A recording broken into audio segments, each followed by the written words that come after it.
How you going, everybody? Welcome into the NFL Brekkie Show for Week 14. We are presented by the Next Gen Ford Everest. Conquer every day with the Next Gen Ford Everest. I'm Phil Murphy. That gentleman is Laurie Horesh. Laws, we are separated by about 16,000 kilometers in distance, but our heart for the NFL is very much shared. And as we look at the calendar and look what has transpired behind us and what remains ahead, this is very much the business end of the regular season where it's fine if you were on a terrific run of form when the calendar said October, November. Now, as teams finalize final playoff positions, fitness and form matter now more than ever.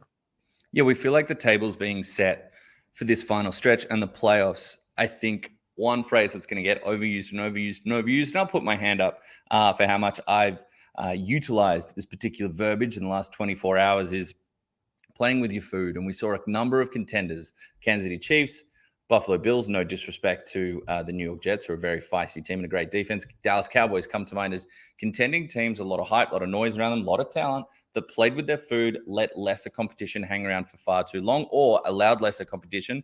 The Denver Broncos, sorry, just something coming around. The weather's changing I around here. took the team total under for the Denver Broncos in that game. You don't have to tell me twice. And they let the Broncos and Jerry Jeudy in particular storm back in. Jerry Jeudy, sadly for a lot of people, I think, was probably parked on a lot of fantasy benches in a telling Week 14.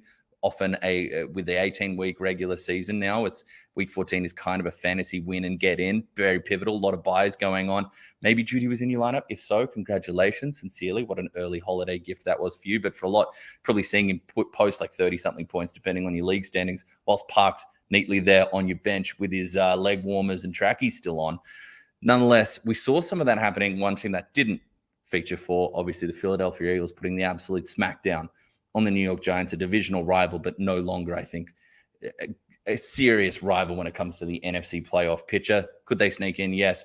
Are they really there to make a big threat to challenge some of these top teams and cause a boilover? In my opinion, that probability has faded off into the distance. But yeah, and with that, there's also been some big injuries. We saw the Dallas Cowboys have lost their right tackle, Terrence Steele. He's out for the season. There's going to be some shuffling going on there. There could be, you wouldn't have thought this a few years ago, but could be a reality where the Cowboys offensive line starting this week could have Tyron Smith on the left, Jason Peters on the right as his two starting tackles.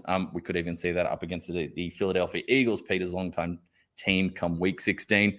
Saw Deebo Samuel, huge injury. Scan still coming in, still waiting for clarity, but we're looking like the buzz is a high ankle sprain. 4 weeks, 6 weeks, even more. See how that plays out. And Tyreek Hill said to be bumps and bruises more than anything with his ankle injury, but he was clearly hampered late in the Dolphins' loss to the Chargers. So as you said, health, form, a lot of these big teams are jockeying for position, but as they get to the gates, as we get to this final month of the regular season and into the playoffs, not everybody is arriving feeling as fit and firing as perhaps those Philadelphia Eagles sitting at the top. Well, Laz, and that's the difference. And you and I were chatting on the phone yesterday during the Chargers-Dolphins game, kind of taking that in together, chatting through some topics on this show. And it was teams that seem to have relaxed against lesser competition. And for all the teams we mentioned playing with their food, outside of the Minnesota Vikings, they all got the result. So worst thing considered, if you have to trust Dak Prescott to go 98 yards in 3.5 minutes and a field goal ties it and he ends up getting the team in the end zone with 45 seconds left, no disrespect to the Texans, you're standing across from another team. It does instill a little bit of confidence that you are able to get the result not on your best day. Yes, there were some concerns for Patrick Mahomes and him throwing interceptions with a lead and not against pressure. He was terrific against the blitz, but when Denver sat back and made him go through his progressions, he made mistakes. Those are the type of things you want to iron out in week 14 rather than in a wild card round or a divisional round of the playoffs. And for the Minnesota Vikings, they were underdogs against the Lions, which tells you all you need to know about public confidence in the Minnesota Vikings, and they ended up losing by 11 points. So is that something? And their defense has been terrible, more than 400 yards per game in each of the last 5, making Jared Goff, who had been very poor on deep passes, very efficient at finding Jameson Williams. Welcome to the NFL for his first career catch and touchdown. So these are the type of things, or these blips or trends for these contenders, or these teams that are starting to show some cracks in the foundation as we get to the most important games of the regular season. And every week, games will get more and more consequential. Or are these things that can be rectified and will be rectified? But like you said, no such concern for the Philadelphia Eagles. And Laz, it is with pleasure that this early in the show, and I know it's typically toward the end, sometimes we are fashionably late getting off the ground. If you're fashionably late joining us, no dramas. Welcome to Brekkie. We've got a flat white with skim waiting for you. You can put your order in and sit down with us. But welcome to the show. We want your questions. We want your comments. We want to talk about what you want to talk about. But it is normally later on, Laws, that we have you reach off screen and grab the belt. Our tag team champions of the world of the week. This week, we had options. Last week, it was A.J. Brown and Devontae Smith. Heck, with how well the zone read was going against the Giants, could have gone Jalen Hurts and Miles Sanders. But for me, the thing we are not talking about enough with the Philadelphia Eagles, that defense. And it's understandable. They run the ball perhaps better than anybody in the league and had their best running game we've seen for them in a decade. 9.7 yards per carry before contact over the course of a game. But that defensive line, Brandon Graham, Fletcher Cox, they are not playing around with their food. They were eating, getting seconds, getting back in the queue, refilling the plate. This defense has 49 sacks on the season. That's number one in the NFL. That pressure has led to success in the secondary. They lead the NFL with 15 interceptions. Yes, they got 1/7 of their sacks in this game against the Giants. That's why they're the tag team champions of the world of the week. Brandon Graham had 3 of them. Cox had a sack. He also had another QB hit on top of that. And most importantly, when you're playing the Giants, they limited Saquon Barkley to nine carries and 28 yards. Laz, that belt is staying in Philadelphia. It's just switching sides of the ball. And that's what should give Fly Eagles Fly loads of hope that this isn't some regular season blip, a team that's going to go 15-2 in all likelihood that gets bounced in the first round of the playoffs. They have a number of ways in which they can beat you. Add pass rush and add that defensive line to the list. Yeah, this might be an ECW themed tag champs of the week. One, because the belts are it's staying in Philadelphia, one of the fervent home territories of ECW back in the glory days in the 90s there, and 2, because of the physicality and the heavy crashes we're talking about. We could have featured, this could have been, beyond just a tag team with some of the other players that were contributing. Hassan Reddick and Josh Sweat got in on the action early, hit Daniel Jones, laid him down, sacks early in the New York Giants possession in the first quarter, and may as well have told him to just get used to it, stay down there and get comfy because that was relentless all day. And as you said, they can beat you in a number of ways. We talk about some teams, I think about the Chiefs in the past, who when they got up on you, right, not the most total defense, but they got up on you, then Spags could get into his bag, start sending all sorts of exotic heat, and then the pass rush really took over. The Eagles are talented enough that they don't need to wait for a lead to do this. They just can unleash this level of talent, win one-on-one matchups, power through double teams right from the get-go. Amongst all the noise around Jalen Hurts, who's thrown himself into top 2, top 3 MVP consideration at this point, the wide receiver duo in Devontae Smith and A.J. Brown, how much A.J. Brown has glued so well and made himself such a phenomenal chemistry piece in that offense in his first season in Philadelphia. There is not enough talk about that defensive front. It is truly, and there's more noise you'd hear, and justifiably so, about the league best offensive line that they boast on the other side of the ball. But yeah, that defensive line is hellacious. A dozen quarterback hits. They took that Giants team that, yes, we know that they're not the most talent rich at the skill positions outside of Saquon Barkley, and Daniel Jones has his effectiveness, but also his limitations as a quarterback. But we know the timing, scheme, design was such a big part of how they were able to be effective this season, and they threw any hopes of timing and comfortability for the New York Giants offense out the window from the get-go. They changed the game plan. They brought the heat. They brought the violence. They brought that just undeniable physicality from the get-go. So yeah, Fletcher Cox, Brandon Graham with his hat trick of sacks, as well as some of their buddies who may as well have come into the ring after they secured the belt and celebrated with them, lift them up on their shoulders and celebrate the big victory. Thoroughly deserving. And yeah, I think what better way to sum up just how much Mentioned some of these other contenders toying with their food. The Eagles separated themselves in terms of the form and the level to which they're operating at this point of the season. What better way to stamp that by saying, look, the belts, as far as we're concerned, different combination, same city, same team, same color. That Eagles green holds on to the gold for another week for week 14. There's an old adage in the NFL, NBA, it works across a number of codes. Defense travels. I don't know if Philly's going to have to travel in the playoffs. It doesn't look like that's going to be the case, at least not until they get to the site of Monday Night Football, Arizona, Super Bowl 57. But yeah, Laz, that defensive front, man, if they're able to play it at that level that they did, as much as we praised Jalen Hurts in the passing game, the deep ball wasn't really there for them in this game. You look at the highlights and see, oh, great, 33-yard touchdown to A.J. Brown and 41-yard touchdown to Devontae Smith. Those were Jalen Hurts' only 2 completions of greater than 10 yards. Everything else was within the line of scrimmage. It was within a very effective running game. And again, they were up early. There was no need to throw in the fourth quarter. They had the biggest third quarter lead they've had against the Giants in 51 years. So there is a question of volume there. But it wasn't as though this was piecing them up through the middle. This was running game. And then when the Giants got the ball back, they were moving backwards. Laz, dare I say, Brandon Graham and Fletcher Cox, a dangerous alliance on that defensive line. You're so happy you were able to slide that one in there. I do want to say what you were talking about, the passing game there. This was more balanced than we saw the week before. Jalen Hurts back to being truly that dual threat, 11 yards a carry, 77 yards. And some of those design runs just looked frighteningly unstoppable. But there's one throw that he had to Quez Watkins to the outside, big third down conversion. Might be one of my favorite throws that I've seen from him this season. No, it wasn't a 50-yard touchdown bomb to A.J. Brown or Devontae Smith, but a great read, a little pressure coming, some decent coverage there, put it exactly where you'd want to, where only his receiver could. Not the most explosive play, but situationally so valuable.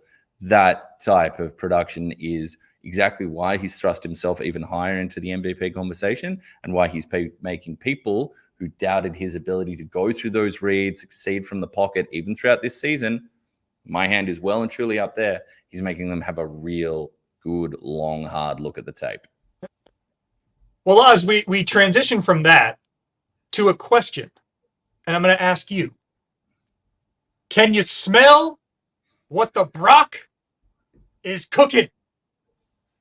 If you smell Brock Purdy, honored with our Next Gen, brought to you by the Next Gen Ford Everest, conquered every day in the Next Gen Ford Everest.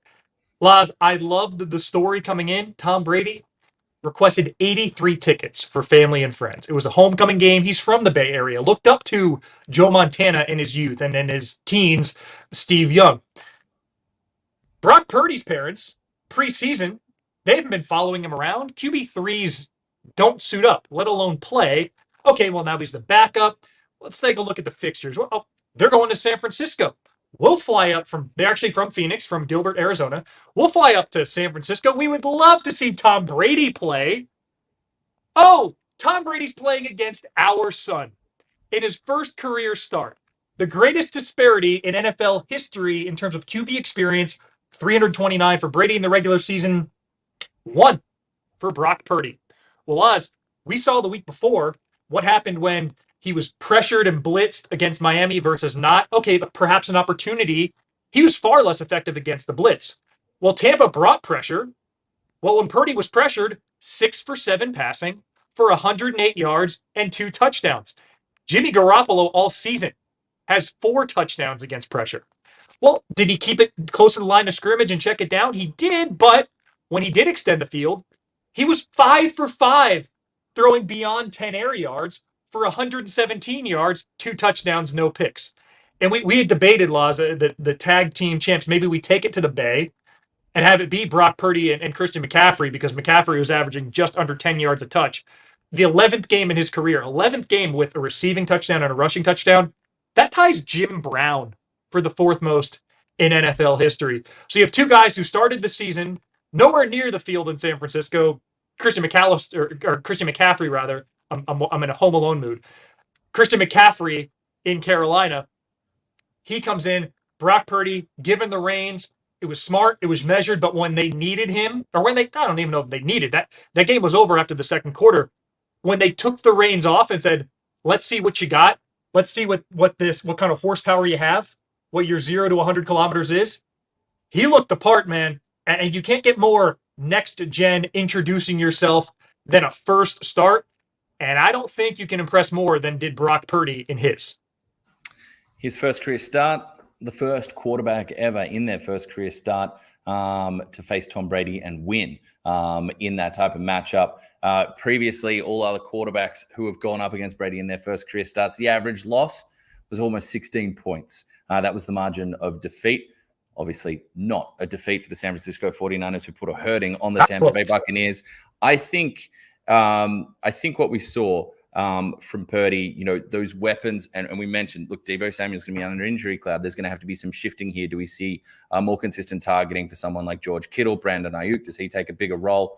All those questions to be answered. But when he had those weapons all spread out there, when they were setting the table for him and saying, look, this is everything you've got to work with, he absolutely diced up. His touchdown pass to Christian McCaffrey, phenomenal placement. And ultimately, I think where you might expect a lot of chaos and a lot of inconsistency from a young quarterback picked 262 overall, Mr. Irrelevant, all that stuff, lacking the pedigree of your first round type rookie quarterbacks. You might expect some of that more variance. This was far more composed and far steadier, really clean football, high completion percentage. And then we just look, me, I think we can talk a lot about statistics. We can talk a lot about numbers. And then I start to get off into grand narratives and wistful thinking and throwing forward. But look, this is the next gen, brought to you by the next gen Ford Everest. Is Brock Purdy the next gen Tom Brady? No, I'm not going to be so crazy to say that. But could he be a next generation iteration of quarterback that drafted low but does have talent, lands in a fantastic situation, perhaps the best possible situation you could find yourself in as a young quarterback in the NFL, with the coaching, Kyle Shanahan, the schematics, we've mentioned the offensive talent surrounding you, an offensive line that isn't the best in the game, but certainly gave him some clean pockets to work with last in that first outing. Could he be someone that comes in and really changes the narrative of what was expected and what has been tagged along with Mr. Irrelevance before him? Absolutely, that potential lies ahead. And I know for a fact that San Francisco 49ers fans are feeling a whole lot better today about what this Super Bowl tier roster could do over the next couple months than they were 1 week ago. Yeah, I mean, this team was, even with Trey Lance or Jimmy Garoppolo, its defense was going to carry them in January. Now here we sit. San Francisco, best scoring defense in the NFL. They haven't led the league in that category since 1984. And they don't lead the league in sacks anymore because of the aforementioned Philadelphia Eagles, but they do have Nick Bosa, who is toward the top of the league. Actually, he might be still top of the league in sacks himself. I need to get those updates. He was after 13 weeks, and they haven't had a sack leader, an individual sack leader, since sacks became a thing in 1982. But all that said, you're down to a QB3. Look at my Denver Broncos, man. A defense can only carry you so far. Yet here they go. Second quarter of that game alone, Brock Purdy has 2 passing touchdowns and a rushing touchdown. You talk about a first start. We haven't seen that from any quarterback anywhere in the league, any team, in any first start in a first half since 1975. Don Strock of the Miami Dolphins. So he's doing things that we haven't seen from a guy who's just, again, go ahead, go get him, a little bit of versatility. And it gives his team a lot of confidence. That Deebo Samuel injury and the results of that MRI, which could come in any minute now. I have eyes on my phone just in case we do get an update, can at least comment on it. But the expectation is 4 to 6 weeks, which takes San Francisco through the playoffs. It's looking like they'll be able to get that 3 seed. They have a pretty significant game coming up this week. It's actually the Friday morning game on ESPN in Seattle. Should they lose that game, there's a glimmer of hope for Seattle to overtake them, but the 49ers are rightfully the odds-on favorite to get that playoff home game. And then it's going to be a wild card round versus divisional round watch for when Deebo Samuel might return, and you get that. And it was, an unfortunate play. He chose not to follow his blocker, cut back up the middle, and got folded up funny, and now it's the season in peril, and you wonder how much more can San Francisco take. But for the purposes of this next gen conversation, having Brock Purdy under center, it seems like the best possible outcome if you're a team that last year dealt with a litany of injuries, this year's dealing with a litany of injuries, yet playoff hopes remain because of what we saw in the finale of his debut a week and a half ago, and then his first actual proper start yesterday. The first Mr. Irrelevant, not only to throw a touchdown in the NFL, the first Mr. Irrelevant to actually throw a forward pass. Chosen by San Francisco and chosen rightfully. It seems like he's the right man for the job. All right. Well, as Purdymania runs wild, so do the fan questions. We've said the fan mailbag is open today. We're going to filter those throughout the show. There's a couple early on that I want to get to. Please, again, you can see below. Send in your questions. Fire them through. We'll bring them up on. And right off the bat, loyal friend of the show, Brad. Morning, lads. Phil, no winner's shirt today. He was hoping to see a Panthers shirt. Hold on. I had my Victory Monday Broncos shirt remains in its bag because since I've acquired it, they've won one time, and I was like, okay, they beat Jacksonville in London. We'll be able to wear this again. I didn't expect this would be the week. I hoped after playing Carolina, perhaps that would be the week. But no, this is week 14, Monday Night Football, Arizona Cardinals hosting the New England Patriots. I'm clearly not in Arizona. My good pal Aaron Atide is on the sidelines, but I have this shirt in the bag, and typically it is a winner's shirt or a Monday night shirt. And I had this one that I haven't worn yet.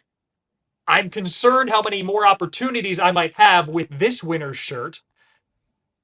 But Brad, I mean, your Panthers are in decent form, so I would say it's not out of the realm of possibility that we see that team just a game back in their division, not just catching the Bucks, but also getting the playoff home game that would come with an NFC South crown. It's something that Laz and I are going to talk about coming up.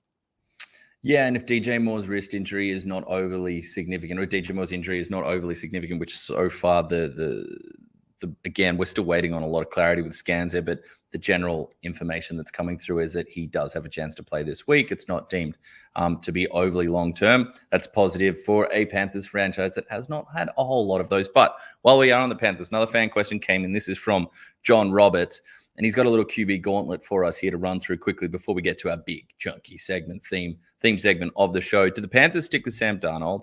Do the Seahawks stick with Geno Smith? And do the Raiders stick with Derek Carr? Wow. Let's start with those three. Let's start with Sam Darnold. I guess hard to know if they're going to stick with him for the rest for any seasons in the future, but for the rest of this year, what does he need to show to dissuade a team like the Carolina Panthers from diving in to the QB market again? Well, I mean, exactly what he showed in going to Seattle and getting a win. Laz, he may look like a Lego fireman, but he is exactly what that team needs. They ran the ball terrifically and against an opportune run defense in Seattle. Chuba Hubbard had another nice day. But Darnold, in his two starts, again, separated by a bye, he hasn't turned the ball over. In fact, the Panthers' only turnover was on a muffed punt to the Broncos, which Denver was only able to capitalize with a field goal. He's 2-0 as a starter. PJ Walker, we thought that this game against Seattle might have been his return. Walker's 2-2 as a starter.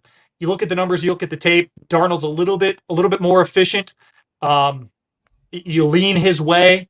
They have 2 home games coming up. I believe they have Pittsburgh and Detroit in their next 2, and then they have 2 road games, Bucks and Saints. So they're a game out of first. I mean, they are right there, and you take the guy who just won the last 2 games with you, who seems to be handling the pressure and handles the system marginally better. But with a short hook, if he goes out and he throws 3 picks, then you have a fit PJ Walker to come in and take the team. I mean, they're out of margin, but most 5-8 teams aren't going to be sniffing the playoffs. Yet here Carolina is. If they beat the Bucks in week 17, they would have the tiebreaker, and they would be the ones who would get the nod if all things are level at the end of the season. So yeah, I would stick with Darnold. I'm keen to see them stick with Darnold. This offensive line is not the offensive line he left when he last had a solid run as the starter there. It has improved. It has gelled. It happens when you invest early round draft capital in there. It does tend to mature over the first year, especially if the talent is right.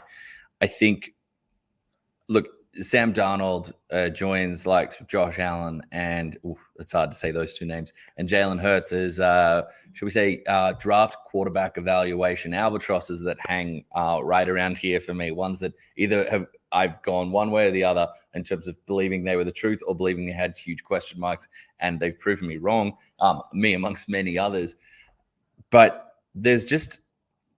And every time that Sam Darnold escaped the pocket yesterday, broke from the pocket, rolled out, or made his way towards the sideline, started fist pumping, those legs started churning, his eyes were downfield, and instead of making an ill-advised cross-the-body throw into double coverage, didn't spy a linebacker or safety buzzing underneath what he thought was an open target, he just lollipopped the ball out of bounds. A rainbow was born and a smile was made.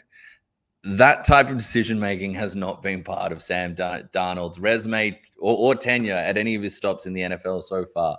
It's just those little things. Those are baby steps. Baby steps. We want to see explosive playmaking. Sure.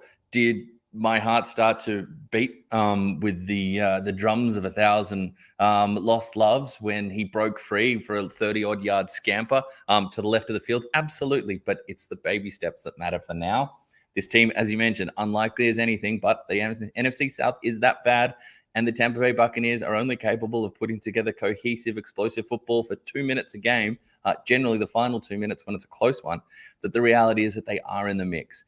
Baby steps forward. But if he can take those, lay a foundation for himself, and then put his arm and his mobility and hopefully improve decision-making and more clear vision to use on the field, then yeah, we could be having a more sincere conversation about Sam Darnold in 2023. Okay, the next name on that was Geno Smith. Where do you land on that one, Phil, with Geno's future in Seattle? This is a really tough conversation that Seattle is I'm sure they're happy to put off as long as they can, but it's going to hit him right in the face because he's an unrestricted free agent next year, only on the hook for 3.5 this year. House money. He's going to demand more than 3.5, and deservedly so. He leads the NFL in completion percentage. QBR isn't perfect, but if you look at the top 4 in QBR, I don't know if anybody would fault the names there. This isn't in any order. It's Josh Allen, Tua, Patrick Mahomes, and Jalen Hurts. Those are your top 4. Number 5 is Geno Smith. He's right underneath that elite class. Seattle has the number 2 pick in the draft as it stands right now. Thank you, Denver Broncos. So do you sign Smith to a 1-year extension? Say, this is your audition for every other team in the NFL, but we have the opportunity to get a generational talent if they believe that's CJ Stroud or Bryce Young or whoever they think is going to be there at 2.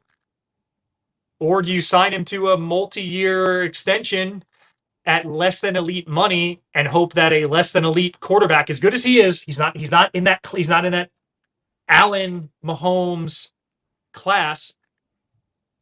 That is going to be the topic of conversation in 12th man country is how much do they commit to him going forward when they have the opportunity to shore up the quarterback position on a rookie deal for the next 5 years. That's how they won their Super Bowl. Remember, they got Russell Wilson in the draft, had a terrific defense around him and a very solid run game around him, rode that to the Super Bowl. The fact that they had a franchise QB on a rookie contract. That is everybody's dream, every team's dream. It is right there for Seattle to eschew that for as well as Geno Smith has played, a team that is in the wild card mix. And as it stands, I think they go visit San Francisco in the first round or something along those lines. So, man, I would say pass, and it would hurt, or a 1-year extension if he would take it. But man, that's tough. That's probably the toughest conversation. That's one of the toughest conversations that are going to be had in front offices around the NFL this coming off season.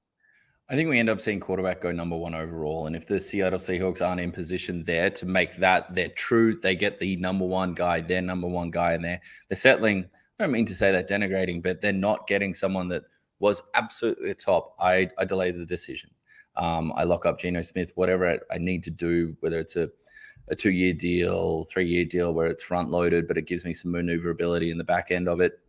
I want to see if Gino can make this consistent because his level of play has been fantastic. And I do think if he takes this level of play, continues it over a longer run into next season, probably adding, say, adds 5 or 10% to it, then we're talking about someone that you build a good roster around. Now you're Super Bowl contender.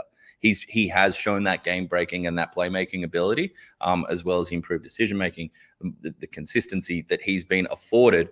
And just remember what you mentioned there about those Seattle Seahawks teams that had Russ on the rookie contract and made their run.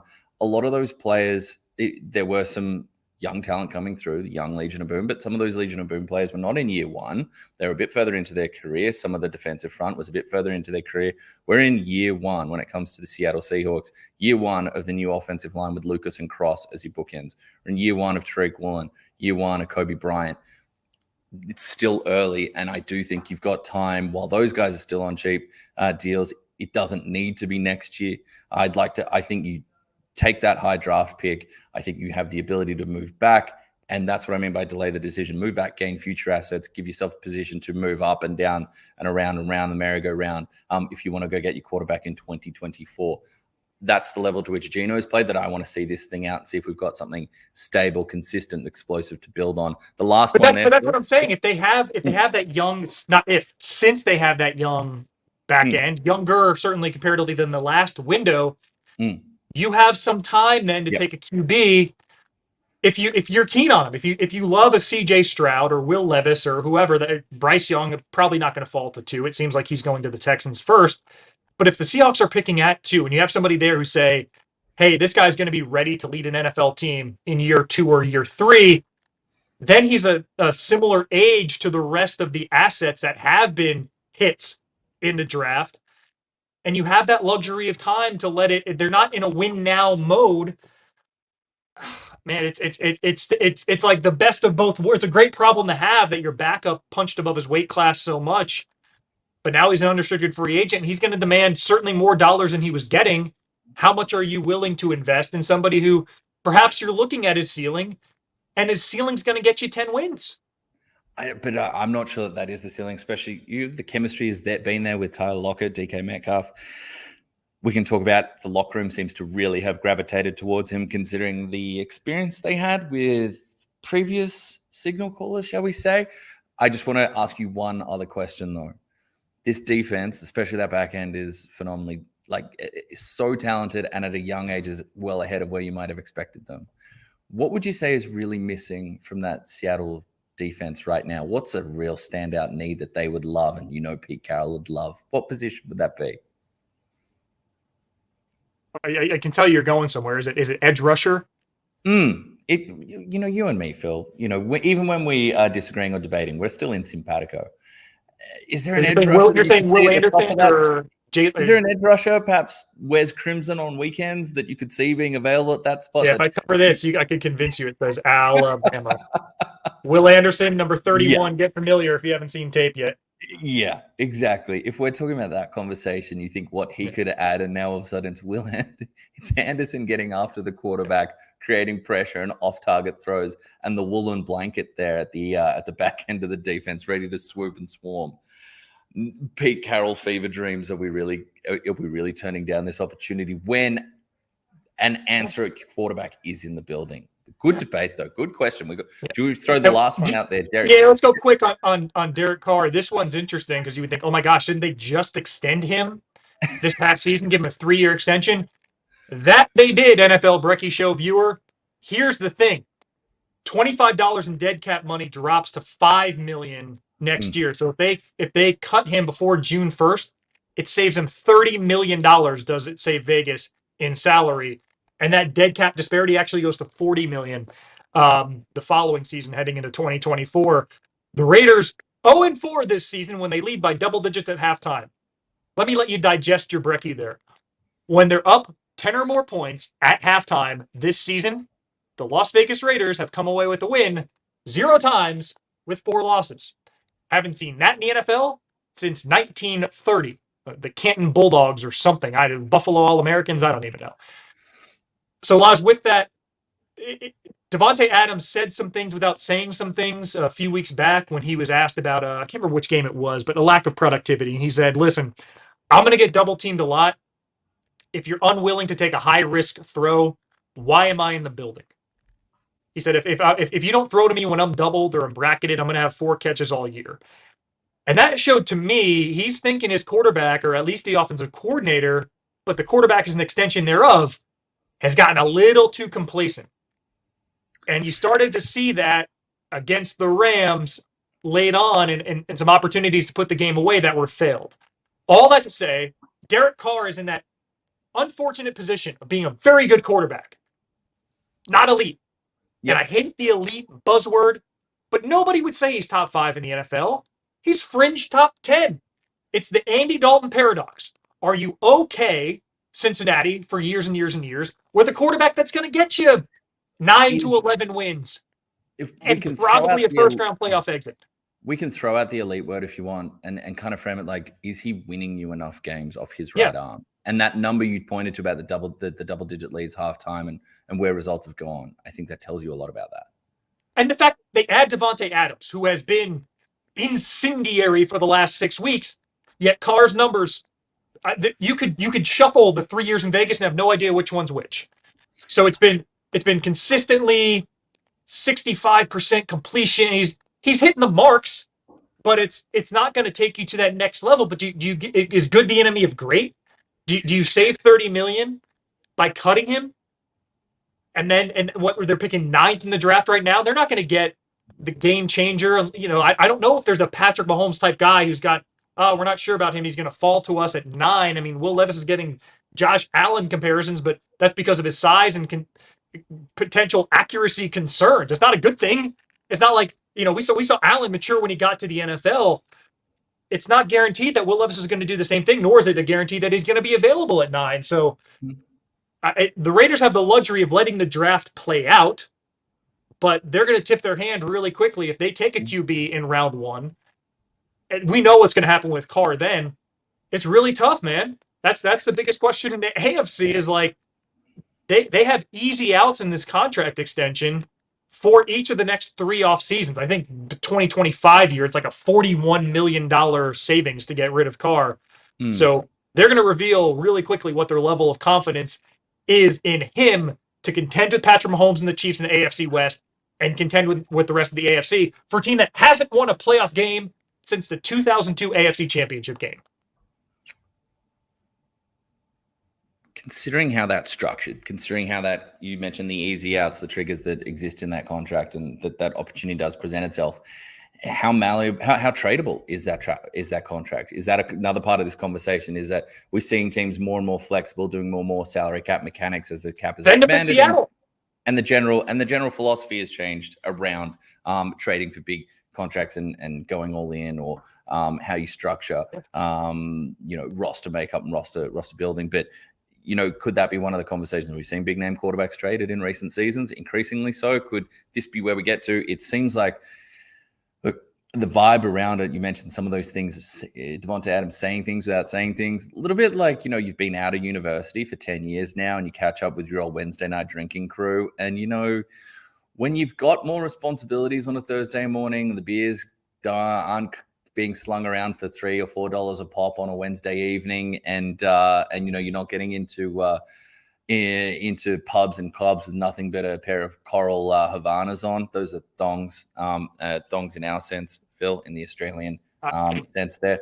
Yeah, when that's not working anymore, has the shine kind of come on off that relationship? It just doesn't hit like it quite used to. But a phenomenal question, just off the back of one of those.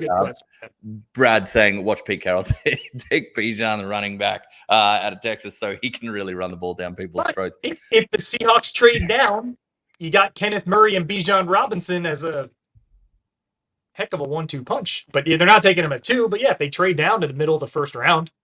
Fantastic first involvement there from with our mailbag open throughout the show. So please send in your questions. We will bring them up. Can't say we're going to make you famous, but we're going to make you NFL Brekkie Show famous, part of the family. So fire them in. But Phil, without delaying anymore, let's get to our big themed topic for the season. Just as one question. Okay, 3 Count Podcast. I see your question there. I'm going to throw that in. We're going to get to that just a little bit later as we future gaze. And that is what it's all about, Phil. We are future gazing here. And this is born out of your creative mind at Lord knows what hour in the morning you were up and about. Here it is, our 7 wonders of week 15. Yes, Laws, and you and I were chatting about this. And anytime we talk about a team's playoff hopes, it's, well, who do they have coming up? What's their remaining schedule? Is it difficult? Is it easy? Is it divisional games? Do they have opportunity to, like the Jaguars, if they're within a game of Tennessee in week 18, they play in week 18. I might be on the sideline for that one. I don't know. But what opportunity is presented for each of these teams?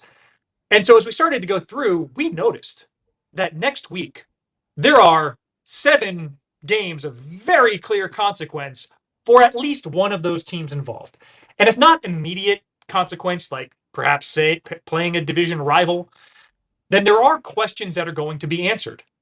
That is how we came up with the 7 wonders of week 15. Things that we wonder aloud.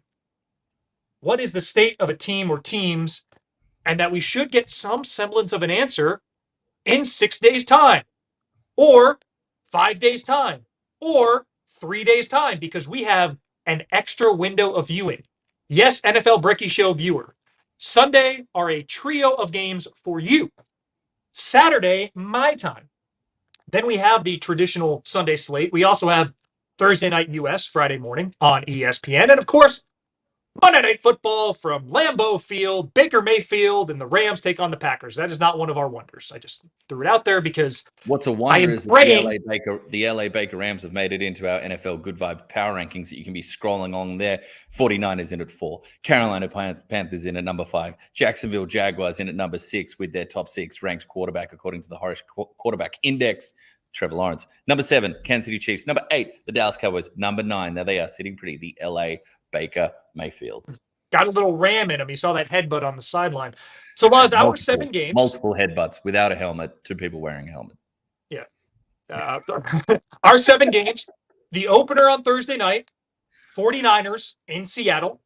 Good one. Then Sunday, the finale, so Saturday night, my time, Dolphins at Bills.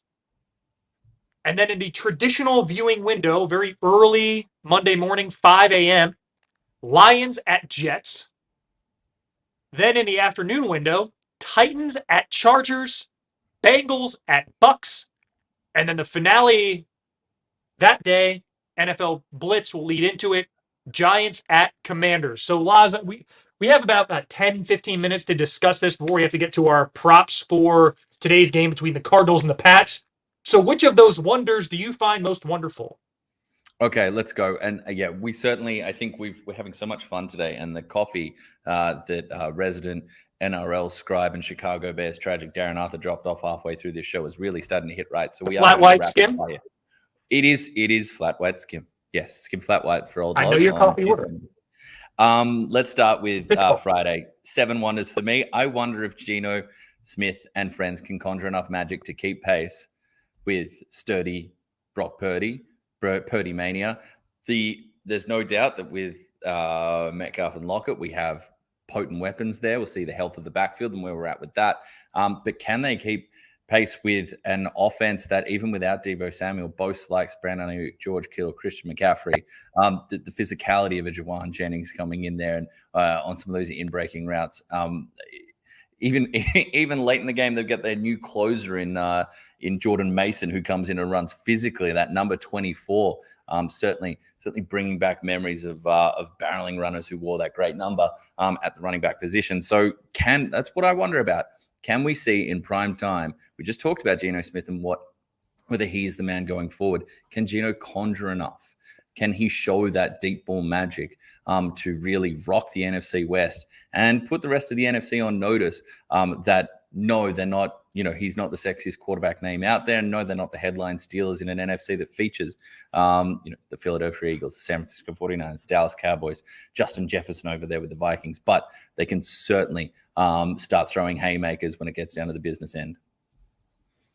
Well, Laz, I'll stick with that game. And for me, my wonder is I wonder how many more injuries the 49ers can take. It seems like every time they step on a landmine, another foot just generates. And we saw this team after going to the Super Bowl and falling just short to the Chiefs, a game that you and I watched together from Miami. The following season, COVID shortened or COVID altered season, they were hit with a litany of injuries and they stumbled to a 6-10 record. Last year, they had their fair share of injuries, more so than most teams. They still went 10-7 and come playoff time, made it to the NFC Championship game. And here they are, 9-4, 2 games clear on a team against the Seahawks that knows because they lost the game I'm sure they expected to win at home against the Peacock, Sam Darnold, and the Panthers. They are out of margin. But if they can get this win, puts them within a game with 3 games to go, perhaps, a team figures out Brock Purdy, shows us why he's a QB3. And now San Francisco might be vulnerable. But for me, I loved what I saw from Purdy. That I wasn't making all that up with the next gen stuff. I thought he was terrific, and I thought he was exactly what team they needed. But if Christian McCaffrey goes down, now where's your offensive versatility? If George Kittle gets an injury, what happens? If Dre Greenlaw takes on an injury, how much does that affect the defense? Or Nick Bosa, how much does that affect the pass rush? How many more injuries can the 49ers take? Or are they exhausted of their margin and their margin for physical fitness error? And if they get another one, the dam's going to break. Dre Greenlaw intercepted Tom Brady and then got Tom Brady to sign the ball that he intercepted off Tom Brady. Dre Greenlaw is indestructible. Nothing is happening to Dre Greenlaw in the year of 2022. I just want to make that very, very clear. My next wondering, and this is Bills Dolphins. This is a belter. This is a phenomenal game. This is 2 teams that we know how explosive they can be, but in recent weeks certainly haven't been operating to that tier. And you and me have almost pair wonderings here. I'll throw mine up and then please back up with yours and we can get into it. I wonder if Buffalo is the perfect team to pile on the physicality versus Miami. We just saw a strong Chargers secondary that's well coached and seems to have really good situational game plans. Get physical, play man, have some clever rotations and clever looks against the Miami wide receivers that are so potent. They took away where Tua and those receivers love to go, that intermediate part of the field in the middle between the hashes where they love to threaten you deep, break it inside. And we saw the Chargers, not happening. Now, Buffalo Bills have dealt with injuries in their secondary, but with the quality that they do have at the back end, the quality that they have at the linebacker level, and the physicality with which we can expect them to play, are they the right team? Could we see them heap on the struggles and the pain against a team like Miami? That are we starting to see? An Achilles heel, and I shouldn't say that because it's an awful injury, but we're starting to see a weakness emerge in one of the stories, particularly of the first half of the season. Well, Achilles is a reference to Greek mythology. You're not talking about somebody rupturing an Achilles. I'm a modern history guy, not an ancient history guy. But it's mythology. It's not even history. Anyway, my question is, I wonder. You see in the NFL and other sporting codes the sophomore jinx. Somebody comes in a first year and they're running roughshod through the league and they're torching everything. And then everybody has a year of tape and an off season to study, and they find the Achilles heel and they attack the heel. No, they find the weakness, and then somebody regresses in year 2 because now we've had some time to digest. How do we beat this opponent? What I'm wondering is, have teams figured out how to defend the Tua-led Dolphins? Mm-hmm. We saw over the last 2 games, Tua's got a combined 28 of 61 passing. Under 50%. Not great. When you and I were chatting on the phone, I said, oh my gosh, is he really 3 of 14? You said, no, he's 3 of 15 early in that game. And getting a chance to watch I haven't gone through too much tape of that game, but watching back some of it, there were some in-breaking routes that the Chargers just took away. And Tua forced the throw. He didn't go through his progressions. There were times Mike Gesicki was open for 5 yards, and it seemed like he was without Derwin James, amongst others. Without Derwin James, right? So somebody who you would think the ball hawking safety, and yes, Tyreek Hill had a great adjustment on a deep ball. He did get in the end zone. He also got in the end zone on a ball that was coughed up, and one of the weirdest plays we're going to see in the NFL all season. That final score was not reflective of the Dolphins' offensive struggles. Now they're going up against a proper defense on the road, in the cold, precipitation in the forecast, likely going to be ice or snow on a Saturday night in Buffalo, and a team that their pass rush looks just fine without Von Miller. I mean, they had Mike White under some serious duress in that game. If they get after Tua the same way, I 3 weeks ago, I had loads of confidence that Miami could go into Buffalo and win. Now, seeing them having dropped 2 games in the standings, that little bit of a gap, I see that gap between the teams. I think Buffalo is going to functionally clinch the AFC East in 5 days' time. What should we be worried about Tua? If the Chargers can figure them out, what will we see more of? Will we see? Yes, I think we will. The I Three don't think Count it's going to be. podcast just I asking don't what think we've it's been going to be. throwing down there. With this, see, Phil, it's not just us that's in Simpatico. We've got the feeling of the Yeah, people. We're I the don't people think it's going to be show. 10 for 28. I think Mike McDaniel's going to go back in the lab and say, hey, we got to go through our progressions. If teams are going to take it away, here's what we do to I counter know their counter. I know Jeff Wilson got a little knocked about in this game, but part of this Shanahan system was part of the Shanahan style of things, and each coach is different. That McDaniel comes from is the run game. Do we see some more emphasis on the designs and the effectiveness? Hey, you do have Raheem Mostert, who showed flashes last night, the ability to break one off, and we know if he Especially sees against daylight. Buffalo, that some teams have been able to move the ball against them on the ground. We're just solving problems here, Phil. We're just solving problems as I take that comment down. Okay, next wondering, and we have hit the 50-minute mark, so we've got maybe about five more minutes. 5 more minutes on this before we hit our props, Phil. Does that sound good? Sounds good. Maybe 7 if we go quick through props. The next one I wanted to throw out there. I'm going to duck away from my wondering about the Chargers because I promised myself I was not going to do that. And I was not going to wonder if the Chargers might be starting something. I'm practicing good self-health and personal care here, Phil, because, I can't allow myself to do that no matter how, got a little bit, little love hearts in my eyes when Justin Herbert fired that outbreaking out to Keenan Allen. They started pointing at each other. I might have felt a few things there. But regardless, I'm going to ask, and this is you. I know you're wondering here. You wondered if the Giants aren't the worst team in the NFC East. I don't wonder this. I know this, and I think we will see this laid out when the two go toe-to-toe for the second time in 3 weeks and a second straight game for the Commanders, who had the bye. I think we'll see the likes of Terry McLaurin go to town on a Giants team and a Giants defense that perhaps is feeling the weight of an overachieving first half of the season, a team that is on the slide.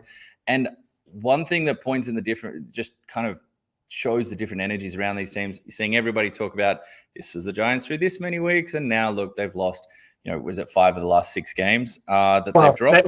1-4-1 in the last 1-4-1. Sorry. Top. Yes. Against so technically, they've dropped 5 of the last 6. They just haven't lost 5 of the last 6. Yeah, they've won 1 of the last 6. They've won 1 of. There you go. Thank you. Then you look at the Commanders, who it was announced this morning that Carson Wentz is being activated off injured reserve, and he will serve as the backup in Washington. And you know what there was around that? No noise.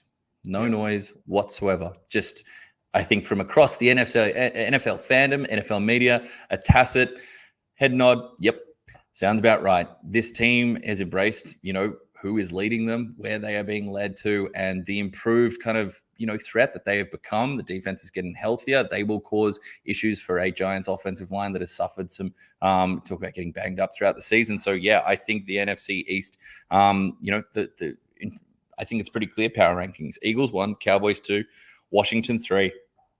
And while it was an overachieving and exciting, I know for Big Blue fans through the first half of the season, the Giants down there in 4th. And I think, we see them finish with kind of an 8 or 9 win season. Progress, good coaching, but some big answers, big questions to need answers for at some huge positions, none more so than quarterback. Laz, the only thing I'll add, I think Brian Robinson is going to have his best game of the season. The rookie running back who, thankfully, it proved a minor injury. He was shot in the leg in the preseason in August in a carjacking in D.C. Last 2 games, he's averaging just over 100 yards, the most recent of which 18 carries for 96 against these Giants, who just allowed 9.7 yards before contact per carry to the Eagles. If Brian Robinson gets that kind of running room, he's going for $150. I think this is a breakout game for him, and the rare atmosphere return to one of the most dormant stadiums, sadly, in the NFL. Used to have one of the most rabid fan bases in Washington. FedEx Field finally getting something to cheer about as the Commanders, with a win, one of these teams, well, I guess they could tie again. One of these teams is going to 8-5-1 on the year and putting them firmly in a wild card position. And I think this is where the Commanders assert themselves as a team that's moving in the right direction under Ron Rivera's headship, even with a swing and a miss on a quarterback acquisition in the offseason. What sort of luxury is that, Denver Broncos, that they could still put assets into a quarterback, not have the return, yet still be in the playoff picture? Laz, my last one before we get on the props, and I'll be quick with this. Lions Jets, one of those games that, I don't know, since Barry Sanders retired, we would look at it and say, ugh, Lions Jets. Laz, I'm wondering, are the Lions the best show in the NFL week to week? I mean, my paired up wondering for this game was, is there enough sauce to go around for the Jets against the Lions because of that question, because of what the Lions threaten you with? Jamison Williams comes back and there's some bizarre coverage on him, gets free for a 41-yard touchdown. Welcome back. Amon-Ra St. Brown, the most undeniable yet unheralded superstar wide receiver in the NFL. DJ Chark in phenomenal form the last few weeks. DJ Chark, There you go. The trading away of TJ Hawkinson, not taking away from this passing game. DeAndre Swift not healthy, but the offensive line that allows for him and Jamison and Jamal Williams to get going behind it, lay the foundation for it. So you've got star potential in the flash positions. You do the grunt work well inside at the line of scrimmage, win the point of attack. And Jared Goff is being set up to succeed. Yes, I think they are as entertaining as it comes. You know, it helps when you don't have the most dominant defense on the back end. So, you know, well, you don't, but Kirby Joseph is one of the most fun young defensive. I mean, he's like that tier below Tariq Woolen in terms of like, how did he make a play on that ball? He was a high school volleyball player with really long arms and terrific vertical. Yeah. Kirby Joseph, that is. And then they're getting after the passer. Last three games, averaging 16 pressures per game. Prior to that, 9.3. So they've almost doubled the amount of time they're pressuring the quarterback. It's no surprise that they've put themselves into that fringe of the playoff conversation. And if they win this game next week in the Jets' backyard, who, as much as they've endorsed Mike White and, oh my gosh, he's tough and he's this and he's that, they still lost each of the last two games and they're slipping out of the AFC wildcard picture. If the Lions win, they're 7-7. They're right there.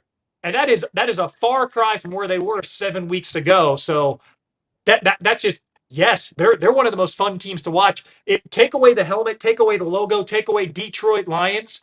If you watch the naked helmet and just watch what everybody's doing, they're one of the more fun teams to watch.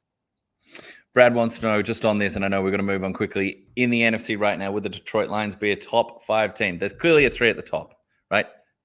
Eagles, Niners, Cowboys. There's your 3. Yeah. I say body of work. I'd still put the Vikings ahead of them, even though what we just saw a week ago.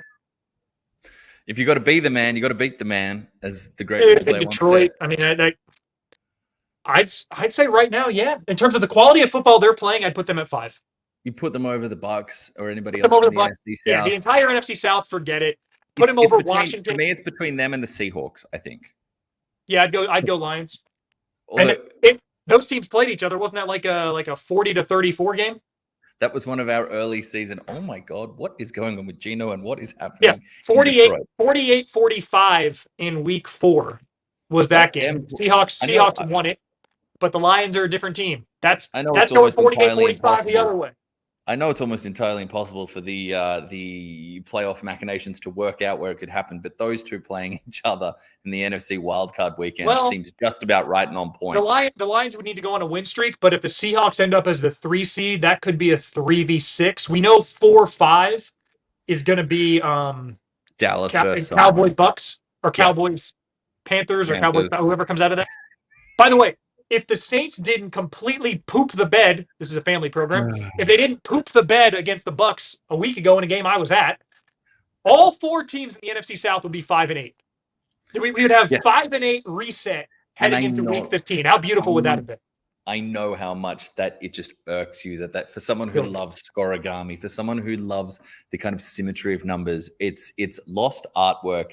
art that has floated And I'm a sunk sicko. to the bottom of the ocean as far as you're I concerned. love just, lamenting at like 5-8. One of these teams is getting a playoff home game, but All right, alas. we're going to do a 2-minute propaganda, but not before we get to one more question because they're flying in and it's a people show. And when the mailbag is open and the questions are coming in, you just got to embrace. So chances Kime and Kingsbury are out in the offseason for the Cards.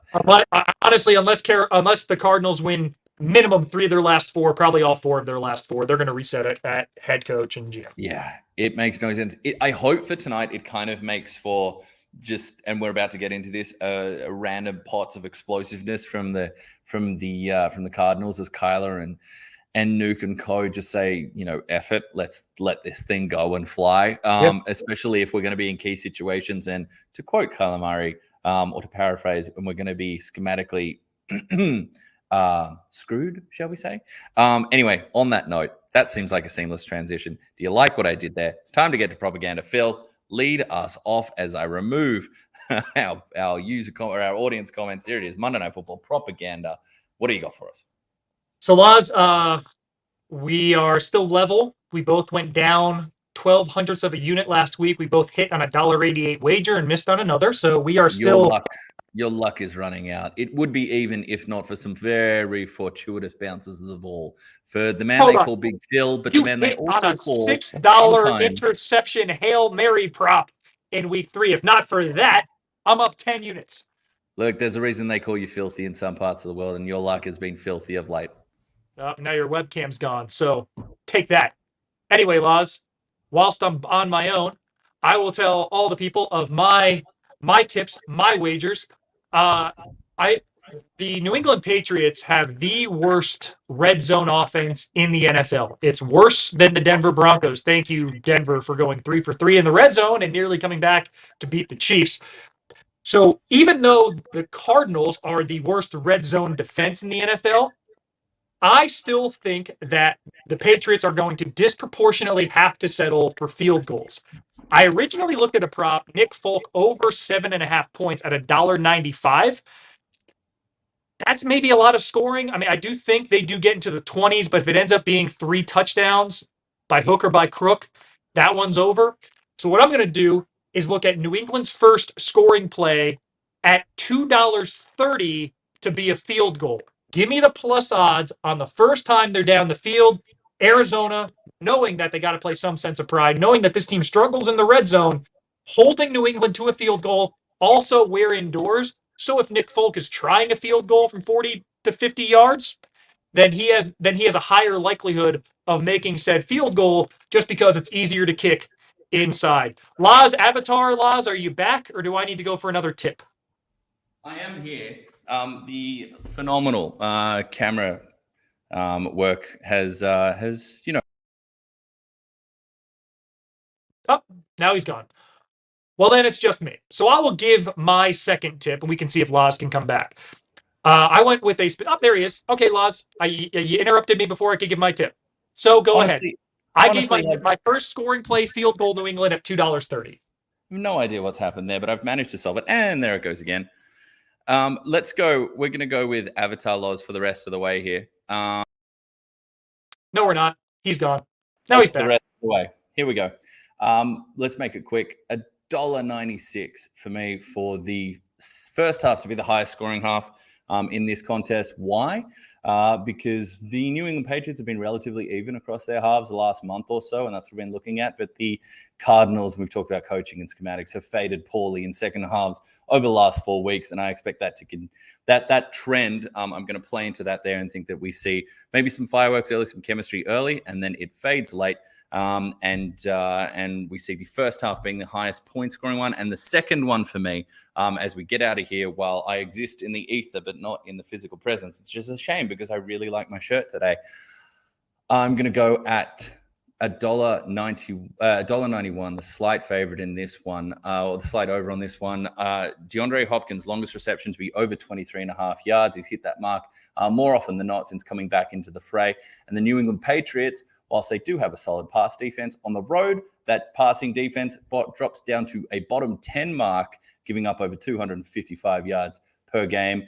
Does yardage sum up everything about a defense? No, but it does when you're talking about yardage props. So over 23.5 for me, Phil, as I attempt to, locate my body. My voice is still here. My essence is here, but my body's gone wandering. Well, Laz, I'll give my second tip while you sit there and smile in your nice shirt that you debated how many buttons to clasp in our pre-show meeting.